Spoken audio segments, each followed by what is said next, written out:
Hello, hello, hello, hello, everyone. I hope you're doing fine. Here I am today on a very, very special broadcast with Dr. Joyce Azzam. Hello, Joyce.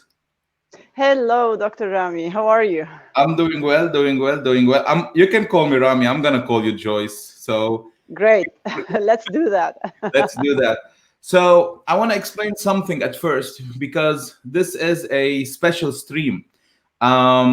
So a month ago you were supposed to we were supposed to go live, and then something happened in Lebanon, and the explosion in Beirut that turned us all off in a very, very crazy manner.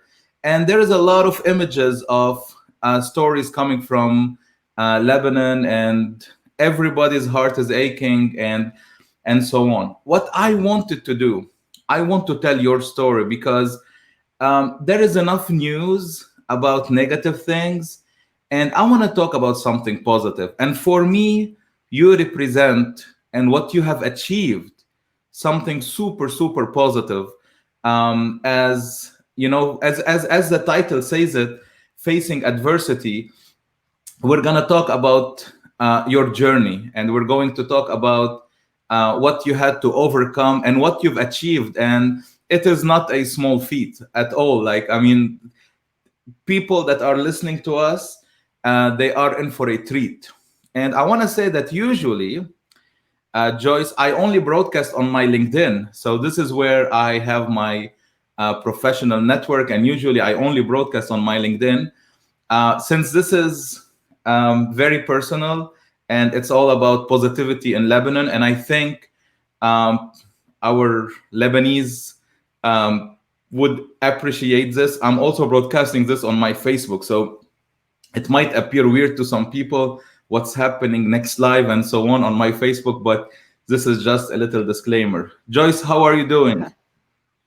Hello, everyone listening here. Hello, Rami. I'm so happy to be with you today. And as you said, talk about the positivity, about motivation, about how we can, dream first, and then how we can achieve our dreams. Here from Beirut, Lebanon, I am so happy to connect with you guys and with you, Rami, and to share this next hour of discussion and talking about the dream in itself. This is awesome. So I'm going to switch and play a video, I'm and sorry. we're gonna go back to Um, you. yeah, the electricity just cut in Lebanon. I'm so sorry, but it's gonna come back. That's the hope. That's the hope. It's gonna come Let's back go. soon. I'm gonna play the video, hoping you get back your electricity. Let's do that.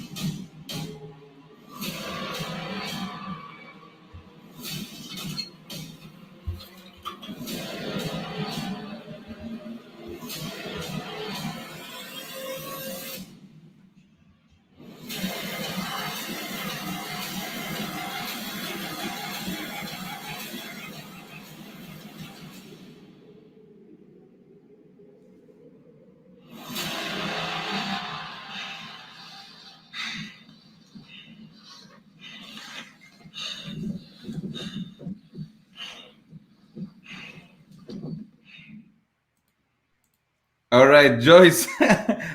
Hey, Rami. It's You so know, funny, but it's so true. So maybe people can really feel how it's like to live in Lebanon.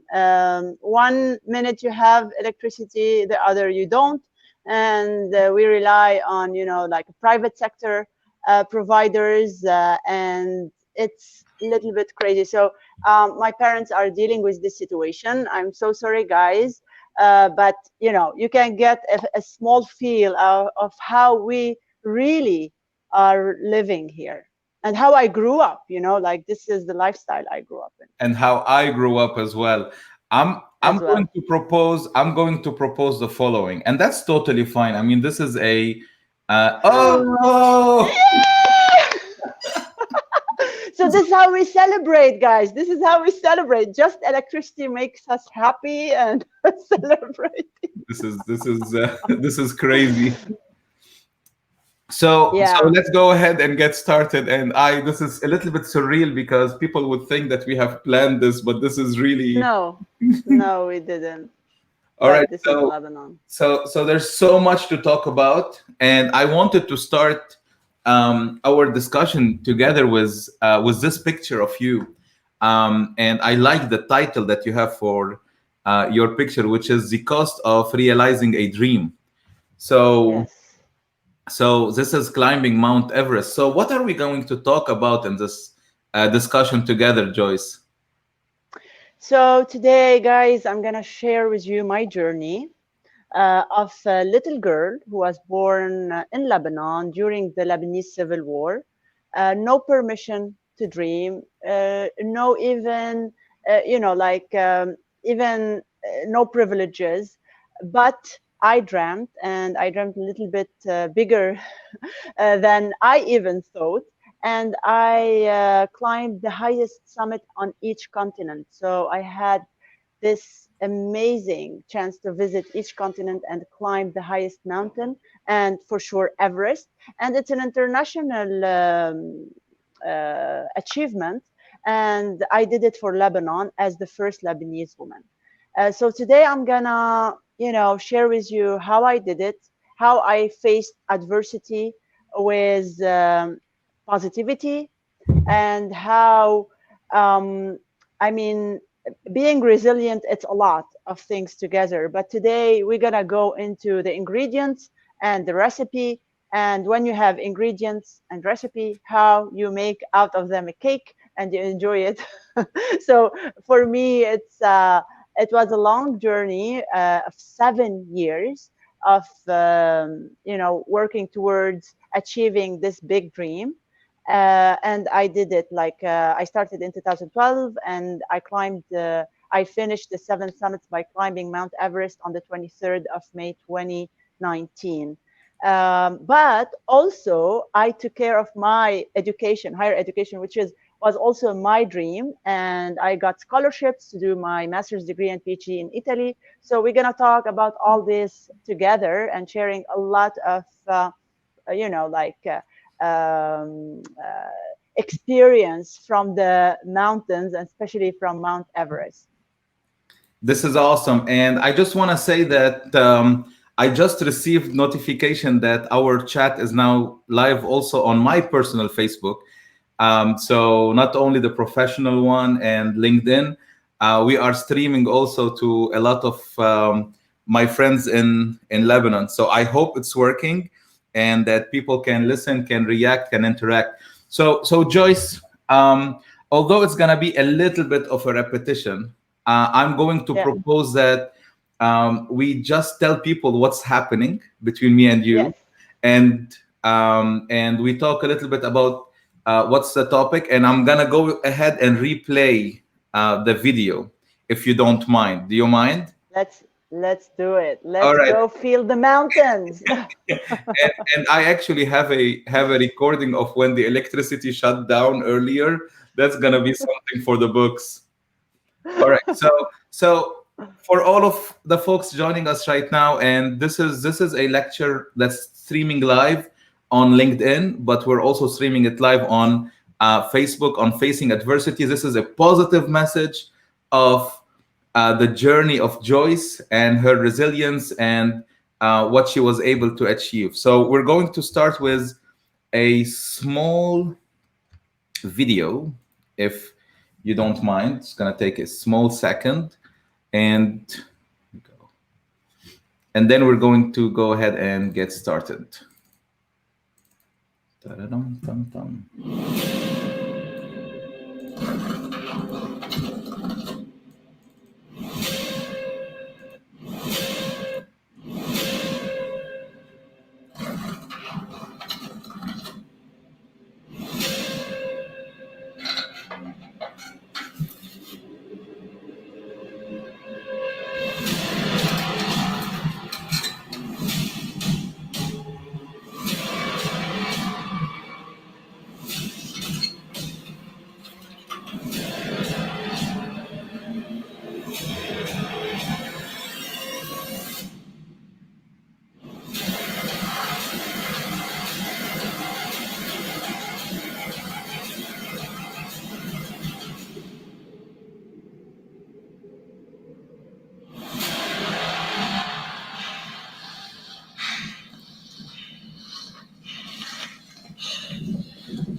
This is awesome. I can't get enough. It's too short of a clip, Joyce. You should make one a little bit longer. So you can, you want more. This is awesome. And so let's go ahead and get started. So this is your journey towards exploring the Grand Slam. So let's go ahead and get started. So this is a very interesting message you're putting out there, which is that you had no permission to dream because of your Yeah. gender and your social class. And you're asking people to be your own hero. Talk to us a little bit about what it's like. What are the restrictions relevant to gender and social class, especially where we both come from Lebanon? Yeah.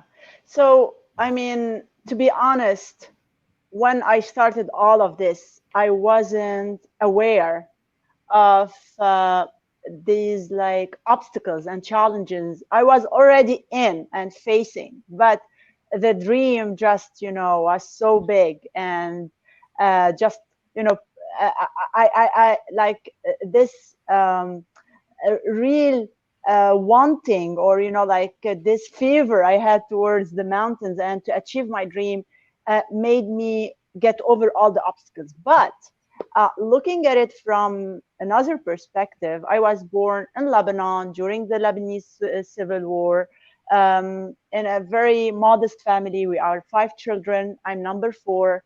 And all of this, I grew up without having a dream. It's like because you are born poor and a girl, you are not allowed to dream. Like when I started to have a dream when I was like 21, it was 22, around that age.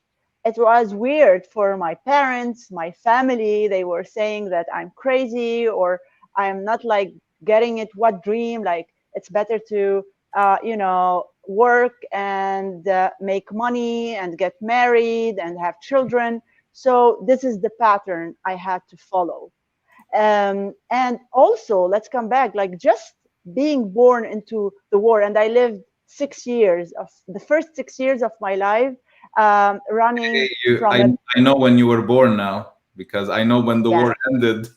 So you, 84, I know your age 84. now because And I'm so proud of my 36 years, Rami. So proud. I lived each bit of that.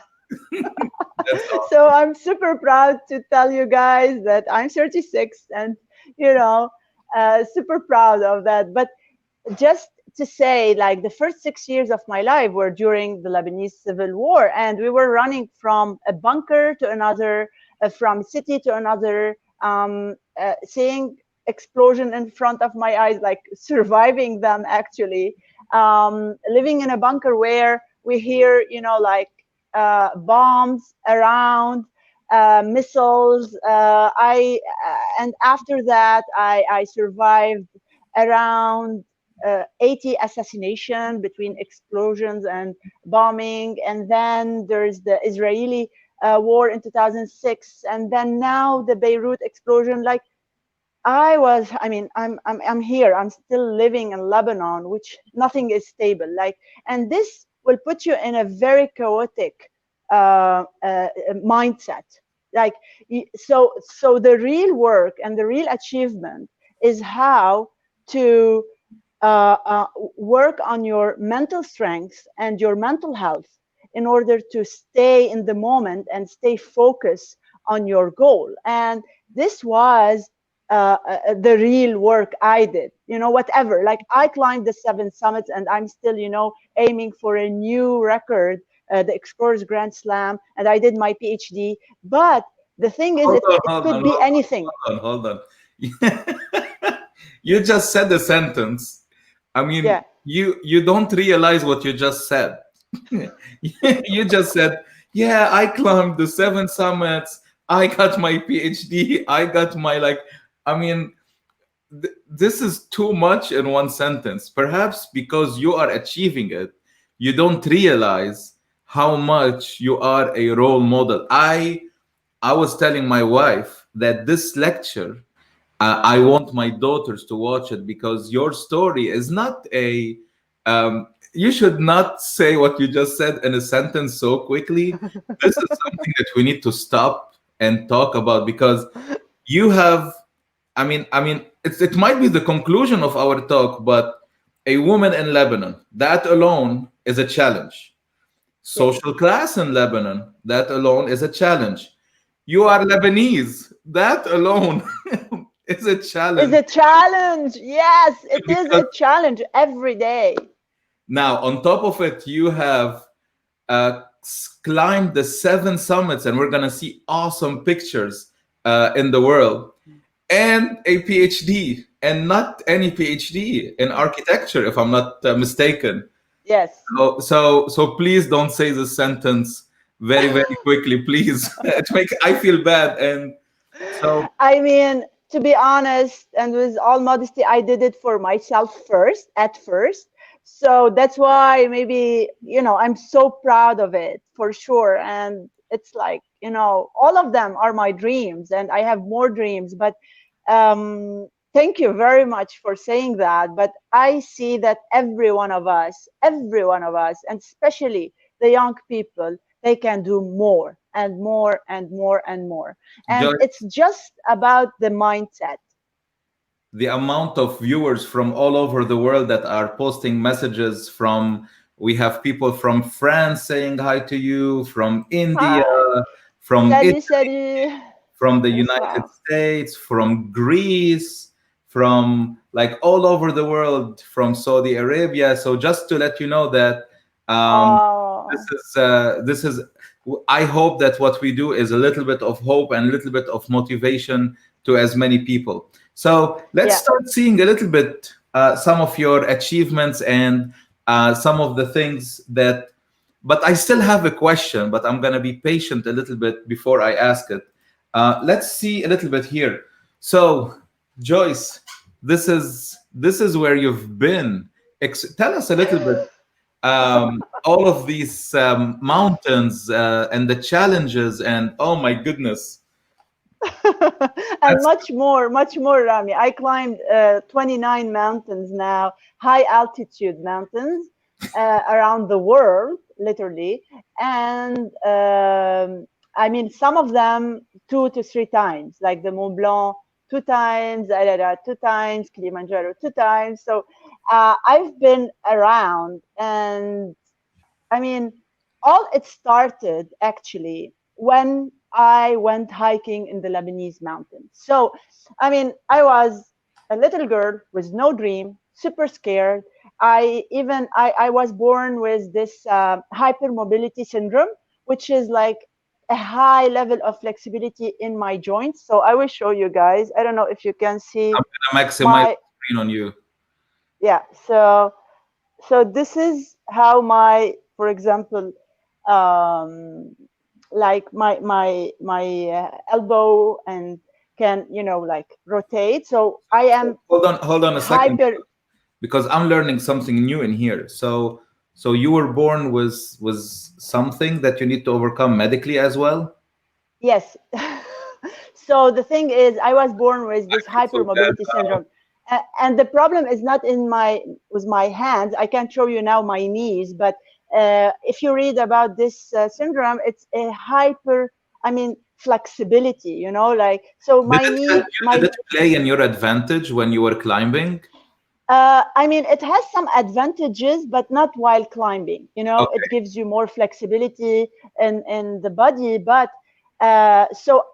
like everyone has the knee, it doesn't flex backward, but my knee flex backward, like, like really backward. And this at first, when I was at school, it was a very shameful thing. I didn't want to show it to anyone because all the kids were saying that I'm an alien, or like giving me a lot of like We some all know words in Arabic. we all know how kids are. Because I mean, I couldn't stay like, as everyone. I like when I stand up, my knees would like just go backward, and it was so like shameful, and it made me really cry because I couldn't run. I couldn't move like everyone else. And if you read about this syndrome, it gives you a lot of fatigue. You don't feel like super strong. So literally, Rami, I remember, I mean, the first memories I have about this when I was 8, and I wanted to run in the playground of the school, like around 50 to 100 meters. Now I don't know, but this is the, the distance. It's nothing. And I really was like, I decided with myself, like I will run from one column to the other, in the playground. So this was my daily routine until I could run when I was 13 years old, 3 kilometers, and I did a race. And I ranked second. And for me, it was everything in the world. I still have this prize I got because I started to feel, even if I couldn't run even 50 meters. Now I can run 3 kilometers. And this continued in my life, like this same mindset continued in a way that when I was 15, I ran my first 5 kilometers. And maybe because I had this physical challenge born with, and I still have it. I still have it, even after climbing Everest. I went on a hike with my friends and I couldn't get down because I lost my muscles. Because after staying 2 months in high altitude on Everest, I lost a lot of my muscles. My mass muscle, like of muscles. So this really caused me a lot of pain in my knees again, because how I could overcome this physical obstacle, this syndrome, by building my muscles and making them bigger. And here my brother George, who is really my coach and my support system since I was 13 years old. He, took me to the gym and he said, Joyce, look, you need to do some, weight lifting, and this will help your knees to be more stable, in the same position, not going backward.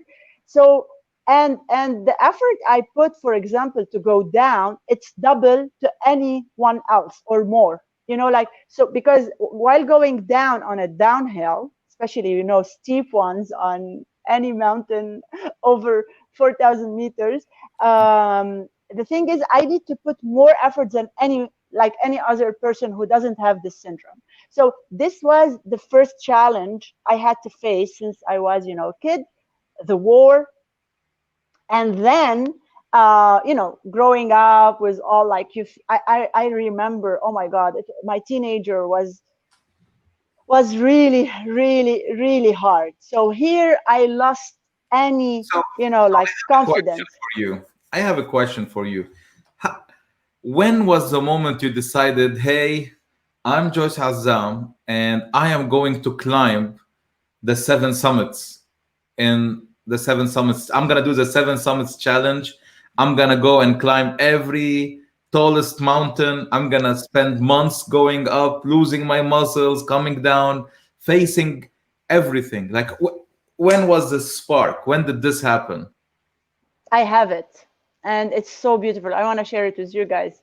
So I told you a little bit about my childhood, and then when I was in my 20s, like 21, I believe, I started hiking in Lebanon. I went on my first hike and I had no idea how to hike. And having this syndrome, it doesn't give you like stability and coordination, balance. So I would like fall into a really because when you go hiking, the terrain is not even. So yeah, I was falling and everyone else wasn't. And I was like, why? I mean, why everyone else? It's like easy to hike, but for me, it wasn't. So I put my, I'm a person who challenges herself. I just challenge myself. That's my focus. And for 8 months, I was training, and my goal was to climb the highest mountain in Lebanon, 3,088 meters, Urnit al-Sauda, the Black Horn. And for me, it was a challenge. I want to climb it in winter time when there's snow. I mean, the end of the winter. So I remember in 2007, I stood on the top after 8 months training, and the feeling I felt up there, like it was a sense of achievement. I felt like, oh my God, nobody can take this achievement from me. I'm investing in myself. I want to do this for myself. And here I felt in love with mountains. like this is where, I mean, when they say I falling in love with someone, right? Like everyone feel that.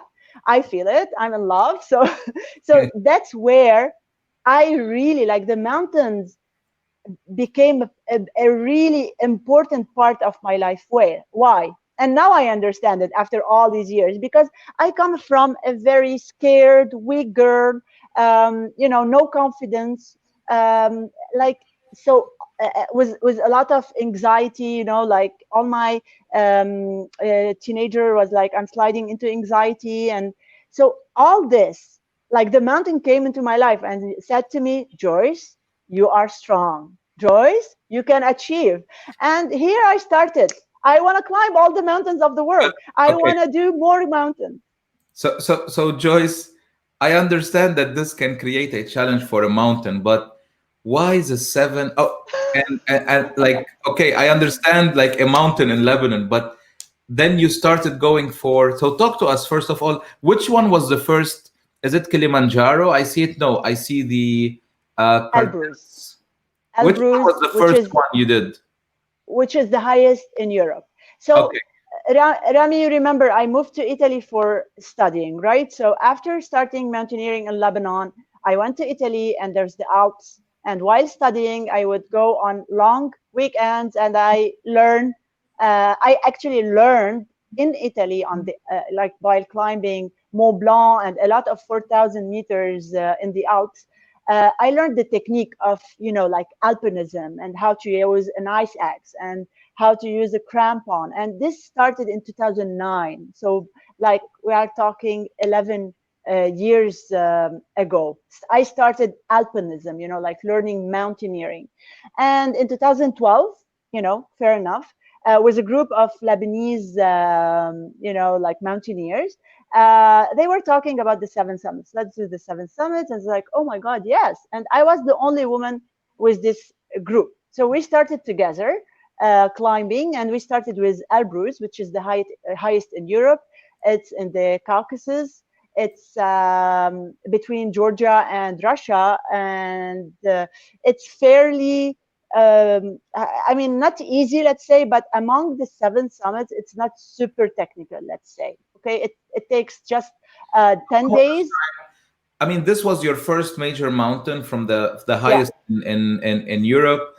And how much time did it take you to go up, and how much time did it take you to go down? Like, so that we can compare, because you did say a couple of months for Everest. So is this a couple of hours, a couple of days? No, What? no, you need a few days. So as long as I remember, it took us like 5 to 6 days to, stand on the top, which is this picture, and raising the Lebanese flag. But and then it takes a day and a half, like max 2 days to get back to civilization. Do you want to go back to civilization once you are there? Like, do you have a moment where, like, this is so Yes. peaceful that I just want to stay there? No, I don't want to stay there. Okay. No, I have these moments. I miss my bed. I miss, all everything, associated to comfort, from the bathroom to the shower, To electricity? uh, to electricity, to bed. I mean, I really, when I get back from long expeditions, I have a prayer for every architect who created, something called a bathroom And and a shower I call them and a engineers. bed, No, because and engineering and engineers, architecture. architects and engineers. So, like I mean, it's beautiful to enjoy. I love, you know, being living in this comfort for sure, but disconnecting yourself from civilization, disconnecting from yourself from comfort would really let you understand more and appreciate more what you have. And it really helped me throughout the last 11 years when climbing high altitude mountains. um, to also be more sustainable in my own life, because it shows you that you can live out of very minimal stuff. You can survive. You can even enjoy it. Because on the mountains, it's not like we are suffering all the time. Because if not, I would not go. Why to go there? But there is a beauty in the achievement, in the landscape I could see through, like I remember I was at on Everest at 7,200 300 meters at Camp 3 actually. And if you don't know about the Camp 3 on Everest, it stays on just on the Lhotse face, and the Lhotse face is like a very steep face. And actually, to get out of our tent, we need to put the crampons. If not, we will slide for 1,000 meters. That's how cruel is it. But I remember I opened my tent, I looked and it's like, oh my God, it's so beautiful, the landscape. I mean, I'm so grateful to be here. And because I mean, it's an opportunity, it's a super chance to be there. And I mean, having the opportunity to experience, it's not just look at it, to experience and be part of this environment. So So you said something about sleeping. So you would sleep in a place where when you open, there is 1,000 meter slide. So what happens if at night suddenly it starts shifting slowly, slowly, and well, it can. But when you are with a team and with a good leadership, there's a leadership, logistically, you trust your team. This is where, casualties can happen, and you have to be ready for it on a mountain. Um, and I believe it happens everywhere, even if you are working on a project with your team in a company, and sometimes you plan it all and then something happens, right? So how to react to it, and the leadership here, with which guide you are, you decided to go, this is very, very important. And I trusted, I trusted my team, especially on Everest, and the leadership on our team. So we didn't experience any big casualties. you mentioned Everest a lot. Is was it the hardest? I mean, first I mention it because it's the last big mountain I climbed back in May 2019. Also, there's a lot, you experience a lot on Everest because you stay there for 2 months. I mean, 2 months on the mountain. Uh, you're, um, I mean, you're really away from everything in your normal life. Your like everything, literally. You are sleeping in a tent for 2 months. You are the food is like whatever you eat is changed. What like you don't see your family, your friends, your beloved ones. So it's a lot of mental pressure, and also the altitude, the climb. It was my first time I go into the death zone, which is 8,000 meters of altitude. So yeah, that's why maybe I have this very strong memories from Everest, but it wasn't the hardest one, to be honest. I feel like Denali was the hardest one, which is the highest in Alaska, because on Denali I had to have 30 kilograms on my back and another 30 kilograms of food and equipment and all the needed stuff for a month, a little bit less than a month of expedition in Alaska in minus 60 degrees Celsius, and no porters. Like you have to have like, or you take your stuff or you don't go. So I needed to train really like with 30 kilograms of backpack on the slopes of Lebanon to prepare for this mountain. And it was freezing, freezing, freezing. So yeah, so for me, the conditions of Denali are a little bit harder. Even technically, you need to be really ready for it. This is awesome. So I do have so for this is the first time I tried to stream on my personal Facebook, and the comments are not coming through the system where I can show them. But there is a person that have met you in Alaska, and he's wishing you all the best, Frank Frali. So Oh, yeah, he said he met you in Alaska last year, and all the best to you. So yeah. Actually, hi, Frank. Thank you for saying hi. Actually, I have this special relationship with Alaska. I visited Alaska the first time in 2017 when I climbed Denali, and then I met this group of sports women, and we became friends. They even hosted me in their home. They gave me their car. I had a road trip in Alaska with their car. And I don't know, I said, guys, how, I mean, girls, how you can trust me, you know? And they said, okay, Joyce, like we saw you arriving at the airport alone with two big duffel bags, you know, just to climb a mountain. We said, this woman, we should trust this woman. Like, if I travel on my own, you know, I traveled from Beirut to Anchorage. It took me maybe, I don't know, more than 30 hours of, you know, flying I mean, and on takes, my own. it takes me like 15, 16 hours just to get to South Carolina. So I imagine you have an extra 7, 8 hours to, and with the Yeah. stops to Alaska. Joyce, Yeah.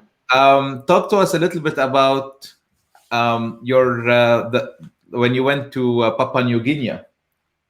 Oh my goodness. That was, I think, anthropological experience because I went there in 2013. And back then, um, we had to hike through the jungle, like the rainforest, for 120 kilometers. So it was like there was no road because the tribes were on in a war, like this period when we were there, and we had to go through a trail that nobody took for the last 4 years. So there was like all like, you know, a lot of trees and not a lot of, I mean, you know, rainforest. So So like the nature, so the nature, almost all the other mountains, it's snow, and this one was there was no snow. like no, there was some snow at the end because it was snowing on us when you hit the 4,800 meters on the ridge. But this mountain is very, I mean, interesting and special because you have to fly to Bali, and from Bali fly to Timika, and then from there take a small charter, and and you get to this small village Sugapa, where there's just only tribes. And when I say tribes, they are real tribes, and they even don't have like shoes. They don't wear shoes. And Oh, for me, it was that sounds like, good. That doesn't sound bad. I mean, that's amazing. That's amazing. And I learned a lot from them. I think when I looked at them, and I remember, especially, I was like amazed by their feet, you know, how strong they are. I think uh, they have a different perception of pain, you know, like this is, I remember like I looking at their feet as like, oh my God, for sure. I'm like wearing this special boots for mountaineering, and I'm still feeling tired and I'm feeling pain. And they are just running on these rocks and, you know, in the mud and the trees This is how and you they adapt. just, I mean, this is how you adapt. I have a question for you from Hassam. He's asking, what do you do when you are hungry? So, especially when you go on a 2 months expedition, I imagine that everything is rationed and everything is controlled, how much you eat. Or do you get like, I don't mean food delivery in sense of delivery. I mean like, do you get like you reach a place from when you're climbing to another place where there is like a base camp, there's food, there's something there. How do you do that? so yeah, it's a very interesting question. Thank you. So depending on the mountain and its logistics. So let's talk about Everest. Everest has a very well served base camp. Okay, so at the base camp of Everest, there's helicopters. They go daily, and they can bring us from Kathmandu whatever we want, fresh. You know, even fresh meat. Uh, Literally, whatever you need. they can get it to you. I mean, as long as it is, you can find it in Kathmandu. Um, but when you are at the base camp, you can get it. But when you go up, like beyond base camp, which is climbing through the ice fall and going to Camp One, which is at 6,000 meters, around 18,000 feet, and beyond, you just have to have whatever you have on your stuff. You can eat whatever you got, whatever you planned for, from previous experiences. For me, when I get hungry, especially while climbing up, I need like really fast sugar. So you're gonna laugh now, and don't use it at home. Okay, I'm saying it, repeating. I eat like, like these gummy bears, and they have a lot of sugar, and I love them. I, And you really need to choose they're, as a snack. they're not good. They're not good, Joyce. I try to convince my kids not to eat them. So You should not do that. I said it before. Don't do that at home. But when you are on the mountain, you need an amount, like a big amount of sugar, and this sugar will be really like, how to say it, like transferred to your blood or used by your body, by your muscles. And this is, I just use it while climbing. And because, Rami, on these high altitude, you really burn a lot of I calories. know. Like on one day, on summit day, going up to 8,848 meters, I burned more than, I believe, 12,000 calories, more than 12,000 calories. I mean, how you can afford that? That's why I lost a lot of my muscles, because the body starts to burn the muscle mass. So this is dedicated because my kids are gonna be watching this. So do you Yes, agree that you should only eat gummy bears if you're climbing yes, a mountain? yes, yes. I'm, I am. This is awesome. I'm so happy we're talking together. So in March 2014, here you are in Mountain Kilimanjaro in Tanzania in Yeah. Africa. So talk to us a little bit about that experience. Oh, Kilimanjaro is a beautiful mountain. It can be also like introduction to mountaineering. For me, it was so spiritual. It takes 7 days, 6 to 7 days. So you climb in six, and you get down in one day. I just love it. And the people there, how they are helpful, and they give, like, the environment they create is super beautiful. So that's why I came back in 2017 to Kilimanjaro. Oh, so you And climbed maybe, twice. yeah, and I don't know if you can find this picture among the slides. I was with three other girls. I came back for a very good reason, which is to climb with three.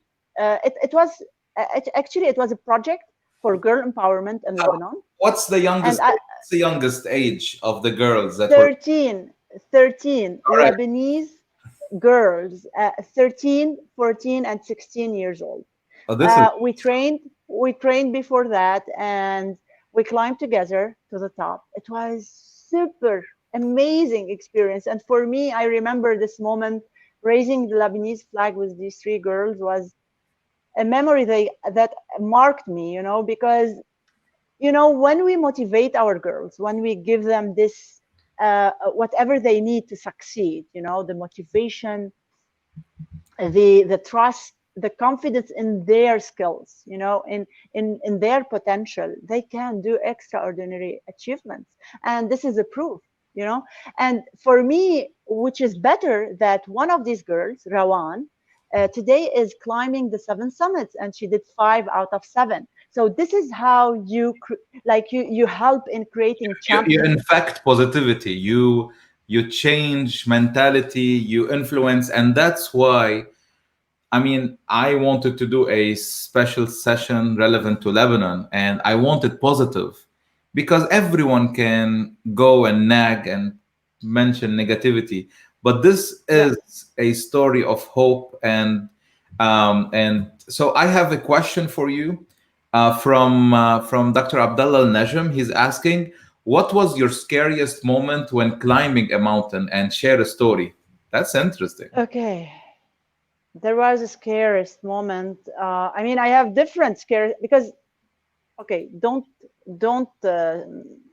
say this to a lot of people, but I'm I'm a very scared. I mean, I get scared easily. Come I'm on, stop always, that.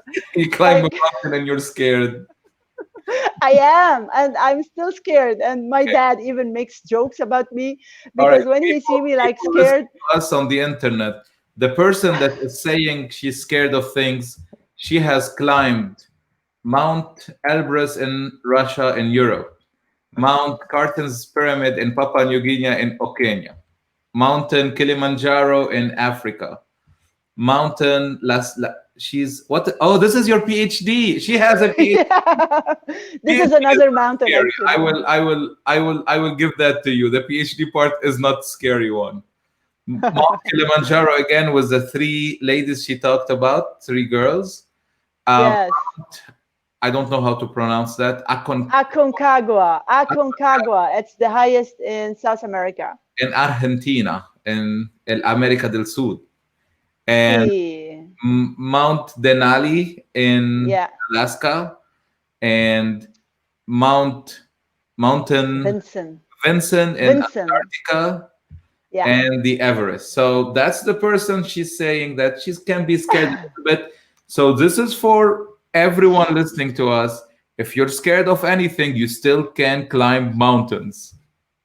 No, I mean, I'm so honest about this. I till today, I like it's not like I don't fear anything anymore.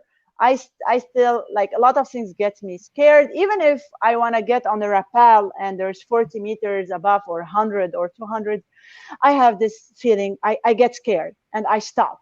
And then here, this is the mindset, this is the mental strength that pushes you to do whatever you have to do and to go through the challenge, to face your fear and go through the challenge.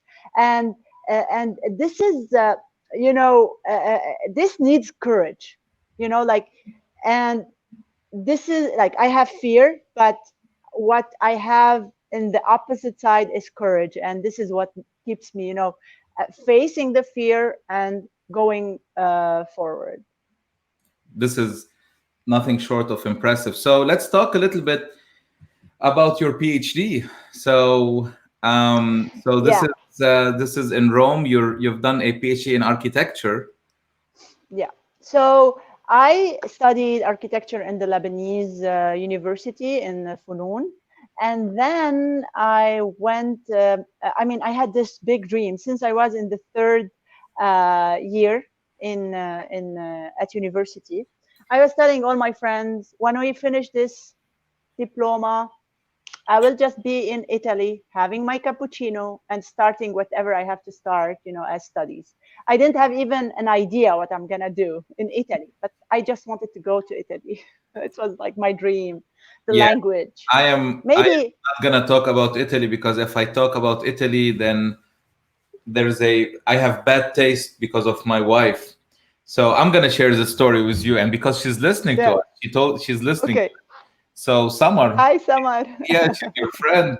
So she told me when I was living in France, she told me you can go wherever you want in Europe, but you don't go to Italy.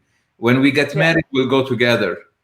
So I went all over Europe. Like I even got to the boundary, like from Monaco, Ventimiglia, like the boundary was yeah, Italy, but I Ventimiglia, didn't Sisi. go there because I wanted to be respectful. And then the first time she gets like a job to go visit Italy, she went like 4 times alone without me. So I decided I'll never go to Italy. No, you shouldn't. You should go to Italy. I mean, there's a lot of super good things in Italy and very unique. So anyway, I wanted to go there and I started searching scholarships because my parents couldn't afford my, like going to do a master degree or any studies abroad. And I got this scholarship, and you're gonna be amazed because I got a scholarship to do a master degree in management of public projects. So all the projects, connected to municipalities and like governmental project.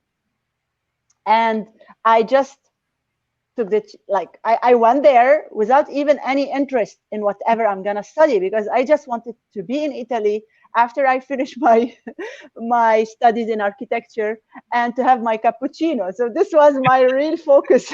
It's all about the But cappuccino. I mean, it was a full scholarship. Like it was, I couldn't even say no. And I went there. And what I learned through this master degree was more about, like the museums in the city and the management of waters and like all the public projects management, which is amazing. So it made me see the city differently. And I realized that I was born in a city where everything is interrupted. Like there's an interruption between me and what happened in my city, like before, with my ancestors. And for sure, this is what the war can create between you and your ancestors and the city, the environment where you are living. So I wasn't aware of the cultural heritage importance and how it can affect the collective memory. And here I got a new interest. It's like, wow, what is cultural heritage? I want to learn more about that. So I go to Rome because the first master degree was in Perugia. It's a little medieval village, actually, city, actually. I It's can more like imagine how beautiful these towns are. it's so beautiful. It's in Umbria in the central Italy. And then I go to Rome. I found a master degree in conservation of historic cities. And this was like something I wanted to learn about. I didn't know anything about it. So I got also a scholarship to do this one. It was really hard to get, but I got it at the end of the day. And after that, while doing this master degree, I applied to get a grant from the Getty Conservation Institute in Los Angeles. And a lot of my friends, I remember, and this was beyond start, like before starting the Seventh Summit or whatsoever, because here I was, focused. There was a priority in my life. And this is really, guys, this is how you can make your things happen when you put priorities. It's not like I forgot about my mountains. I was still climbing mountains in my holidays, in my long weekends, but my priority was to get my master degree. And from there, I won a grant at the Getty Conservation Institute in Los Angeles. And I really spent 1 year research, like getting in contact with amazing researchers from around the world, just working on cultural heritage management, or cultural heritage site management, and this, oh my God, opened a new, life for me. I wasn't aware of this world of cultural heritage. And from there, I decided to come back to Lebanon and give back to Lebanon, put all this experience I gathered, international experience, but I couldn't really find a good opportunity in Lebanon. So I spent around a year or less, maybe 8 months, and then I decided to get a scholarship for my PhD. And I remember locking myself in a room for 10 days. Even my mom was opening the doors like, Joyce, can you just change your PGs, please? I mean, a Get a big shower. shout to moms who make sure to say, you need to breathe, and they open Yeah, the window for us. Lebanese mom. So literally, Rami, literally, I remember 10 days just creating application, like to create a proposal I to know. apply for I mean, and I was applying all over the world. I applied to universities in the UK, in Australia, in Italy, in France. I mean, in Netherlands, everywhere, and in Canada too. So I got accepted in 2 universities out of, I don't know, maybe 12. So just to give you an idea, sometimes a lot of people would say no to you, But when they say no, it's not like you are not good enough. It's just it's not what they need at this moment. So I always believe that I'm good enough, but they just don't need me to this program. And I continued applying, and I got accepted to Ottawa, the Carleton University in Ottawa, and La Sapienza in Italy. And my choice was for La Sapienza because it was like closer to home, and also I missed the pizza, the good pizza of Rome. So my life is based, decisions are based on food, like, oh, I need the cappuccino, so I went to get a master degree. No, no, Oh, I you miss get to I say miss that the good pasta. my life is based on food. Joyce, we are getting close to the hour. You might not believe it. Oh You my might not god. even believe it that we are close to the hour. I want to show a couple of things, and then I want to send the strongest message that you represent for me. Before that, I wanted to show this beautiful picture of victory of you at the top of Mount Everest in Asia. I think this was the last one part of the 7 summits. Is that correct? Yes, yes, yes. How much this meant to you to be there? Like, I mean, it's I mean, first, it's the top of the world. It's the top of the world. I mean, I was like I was like, oh my god, I got there, I got there, did I got there, like it's, oh, we didn't talk about the scariest moment. Oh my god, maybe in another I will, we're gonna have to because we're gonna have to do a follow-up lecture. a I mean, follow up. Yes, because yes. not uh, we are not done, because we're not even halfway through what you wanted to say. But I want to. I mean, we have to wrap it up on the message, the essence of the message, and yeah, um, like I can like. I mean, it's a big achievement. The first Lebanese woman to complete the 7 summits. Do you allow me to say why this is such a big achievement myself? yes, All right, so I'm please. gonna say that because there, it's not about being on the 7 summits. For me, is as a Lebanese woman that I have grown, and I have seen, and I've heard, and I've witnessed how much, like, the fact that you're going to step beyond and something that is in the man's world, that's something that goes way beyond adversity. And this is for me what makes it really, really history. If this was like the first Lebanese man, I'm like, all right, yeah, good job, bravo. But the fact that you're the first Lebanese woman to complete the 7 summits, for me, this is a great example that you said to young girls that, hey, no one can tell you what you have to be or what you should be. You're the one that decides who you want to be. And that's for me the heart of the message.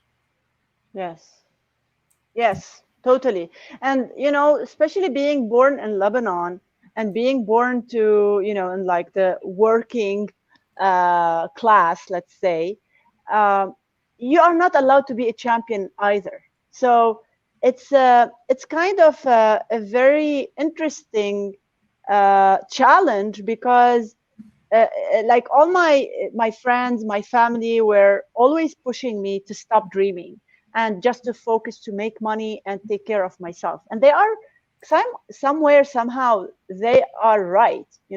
I have to take care of myself because there's no security in Lebanon. The instability is hitting all the levels everywhere.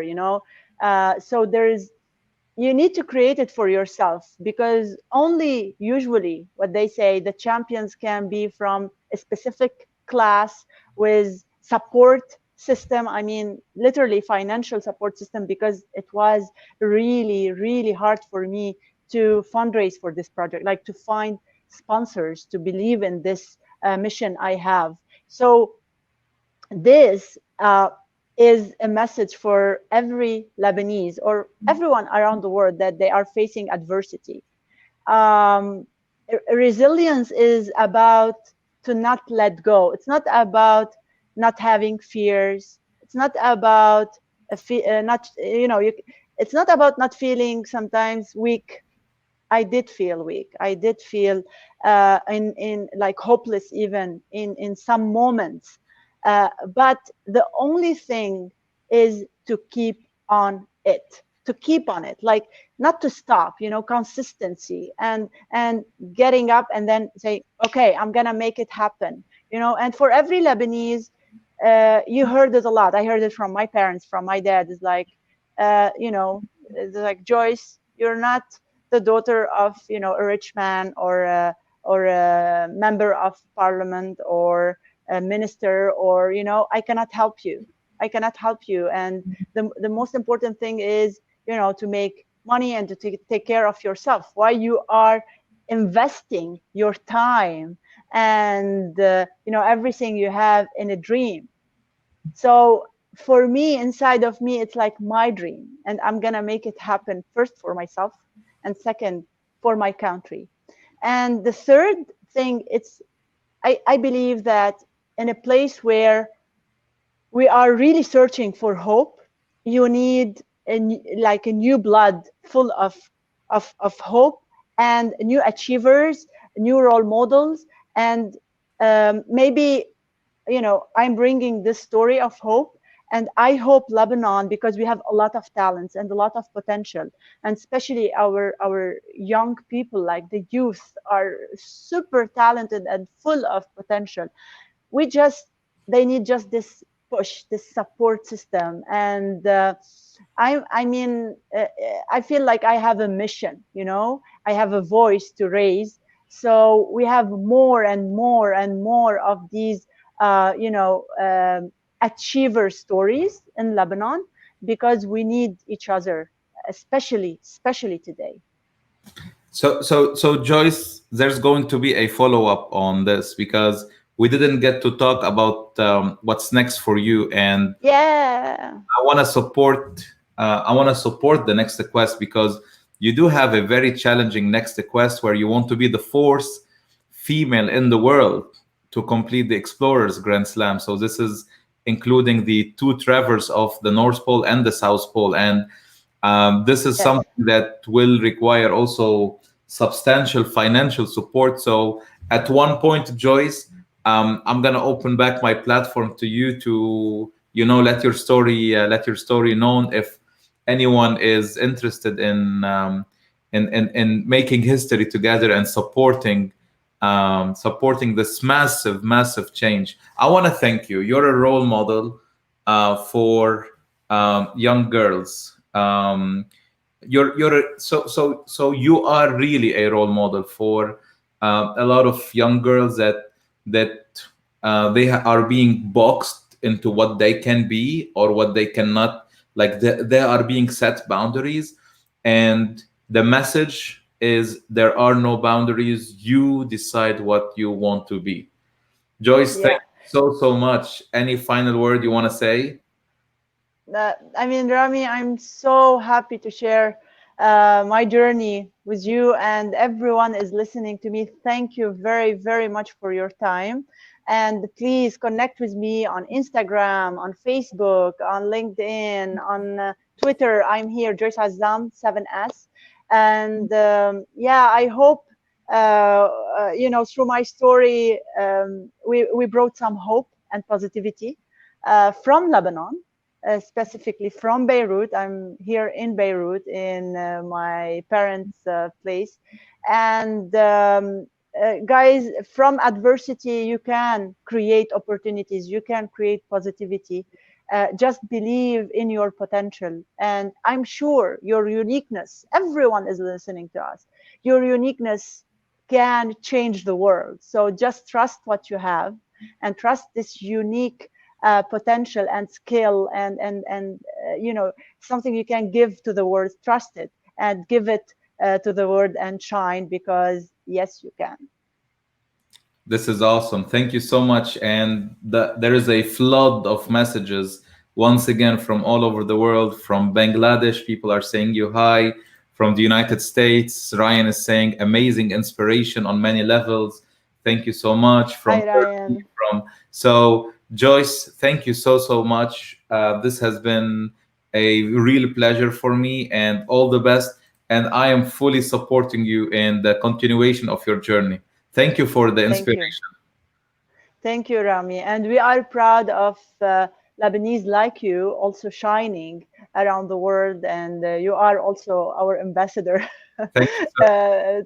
you know. And this is our strength, I believe, when we believe in each other and support each other. So, Humanity prevails, and we should maintain positivity all the time. Thank you so yes, much, Joyce, and have a great rest of your thank you. You too. Thank you. Bye bye, day. everyone. Bye.